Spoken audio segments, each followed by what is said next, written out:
7 فرشته مقرب هستند که هر کدوم از اونها در یکی از روزهای هفته فعالیت گسترده تری دارند و شما میتونید که با شناخت فرشته هر روز از اونها درخواست کمک و یاری کنید تا زودتر به خواستتون برسید. پس اگه دوست دارید که با این 7 فرشته آشنا بشید، این ویدیو رو تا انتها تماشا کنید. ما 7 ابرفرشته قدرتمند داریم که هر کدوم از اونها با یک روز از هفته مرتبط هستن و اگر در اون روز از فرشته مرتبط کمک بگیری به علت انرژی بالا جواب قطعی دریافت میکنی. البته این نکته رو هم بگم که شما میتونید در هر روز و ساعتی که میخواید از هر فرشته‌ای کمک بگیرید. ولی چون این 7 روز هفته مختص به یک فرشته خاص هست، انرژی اون فرشته در اون روز جریان داره و بهتر میتونه براتون انرژی جاری کنه و کمکتون کنه.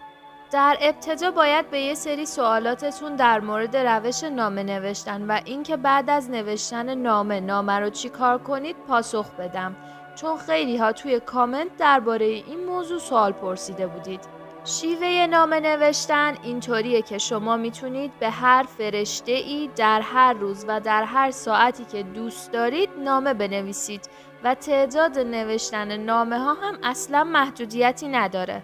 متن نامه کاملا اختیاری و شخصیه و دست خودتونه و هر مشکل و آرزو یا خواسته‌ای که دارید رو میتونید در اون بگید و بنویسید. ولی حتما باید در ابتدای نام فرشته‌ای که از اون درخواست یاری و کمک دارید رو بنویسید و در انتهای نامه هم حتما با سپاسگزاری از این فرشته نامه رو به اتمام برسونید. بعد تموم شدن نامتون خواسته یا آرزوتون رو رها کنید و مطمئن باشید که بهتون پاسخ داده میشه. نامتون رو تا کنید و اگر دوست داشتید یک جعبه یا باکس درست کنید و نامه هاتون رو داخل اون قرار بدید. و همینطور میتونید نامه هاتون رو با عناصر طبیعی همراه کنید. مثلا آتش بزنید یا اون رو به آب روون و پاک بندازید یا در خاک باغچه یا پارک و جنگل اون رو خاک کنید. عناصر طبیعی قدرت بالایی در تجلی کردن خواسته های شما دارن. بعد از این کار خواستتون رو رها کنید و انتظار این رو نکشید که خواستتون قراره چجوری واسهتون اتفاق بیفته، چون وای به انتظار ارتعاش منفی به خواستتون میده. جواب مشکل یا خواسته شما ممکنه از طریق شهود و احساساتتون یا همینطور نشانه هایی که فرشته ها و کائنات براتون میفرستن باز میشه. پس حتما به حس هاتون، به شهودتون و به الهاماتی که بهتون میشه توجه کنید و نشانه ها رو دنبال کنید. امکان داره شما درخواست کرده باشید که یه شغل جدید پیدا کنید و بهتون الهام بشه که تلویزیون رو روشن کنید و شما با روشن کردن ایده شغلی رو میبینید که میتونید اون رو انجام بدید و به درآمد بالا برسید. پس به همه نشانه ها دقت کنید و به الهامات و شهودتون توجه کنید. خب بریم که با فرشتگان روزهای هفته آشنا بشیم. فرشته روز شنبه کاسیل مقرب هست. کاسیل یعنی سرعت خداوند.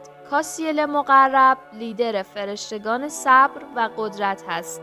ایشون فرشته‌ای هستن که در سختی‌ها و ناملایمات انسان رو یاری میکنن و کمک میکنن که دوره مشقت رو با صبر و بردباری بیشتری تحمل کنیم و از طوفان‌ها بگذریم.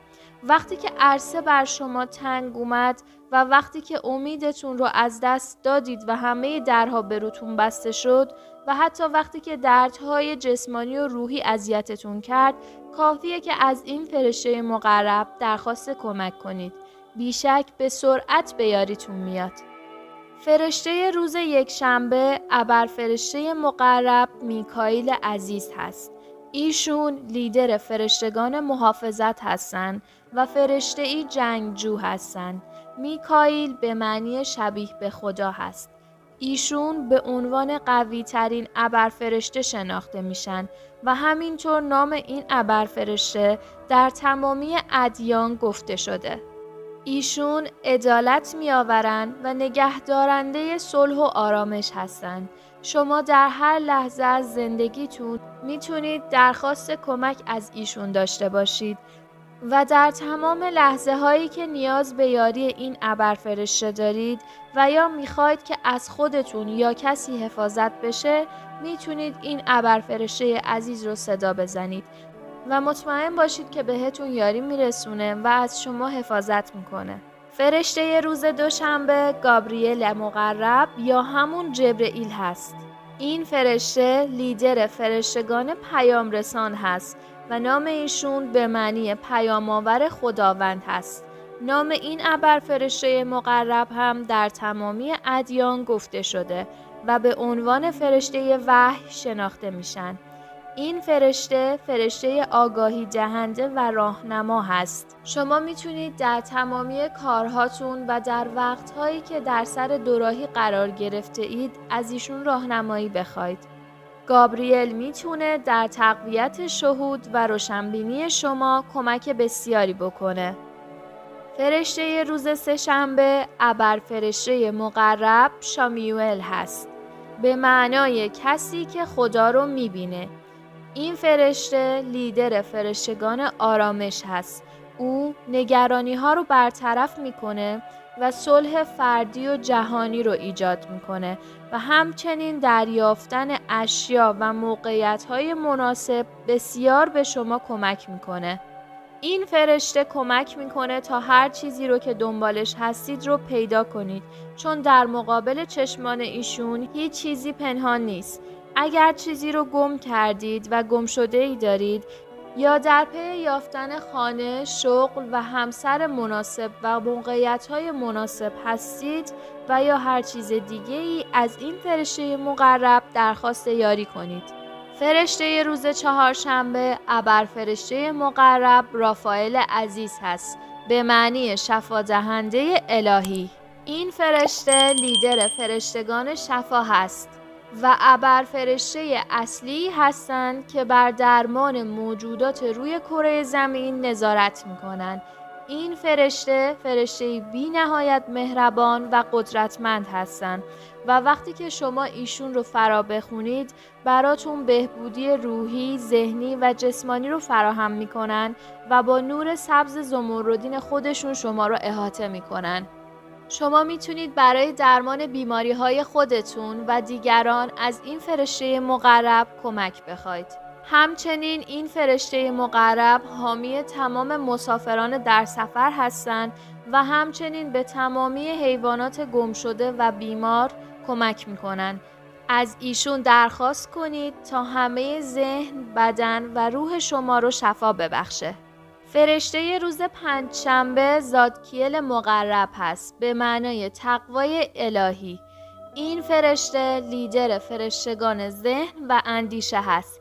ایشون به فرشته حافظه معروف هستند و قادرن که از تمامی دانش آموزان و دانشجویان و تمامی افرادی که نیاز دارن حمایت کنن.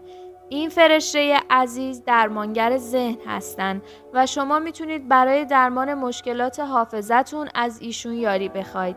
همچنین زادکیل عزیز به عنوان فرشته گذشت و بخشش هم شناخته میشه و بهتون کمک میکنه تا اهداف زندگیتون و جوهره الهی و ملکوتی خودتون رو پیدا کنید.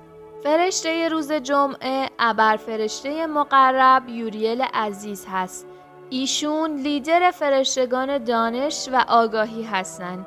یوریل به معنای نور خدا هست و همونطور که از نام این فرشته مشخصه کمک میکنن تا راهمون و مسیر زندگیمون روشن و نورانی بشه و موقعیت ها رو به وضوح ببینیم. این فرشته دانش فوق‌العاده‌ای داره و معلم شگفت‌انگیزی هست و میتونه ما رو در هر زمینه این رشد بده و کمک کنه.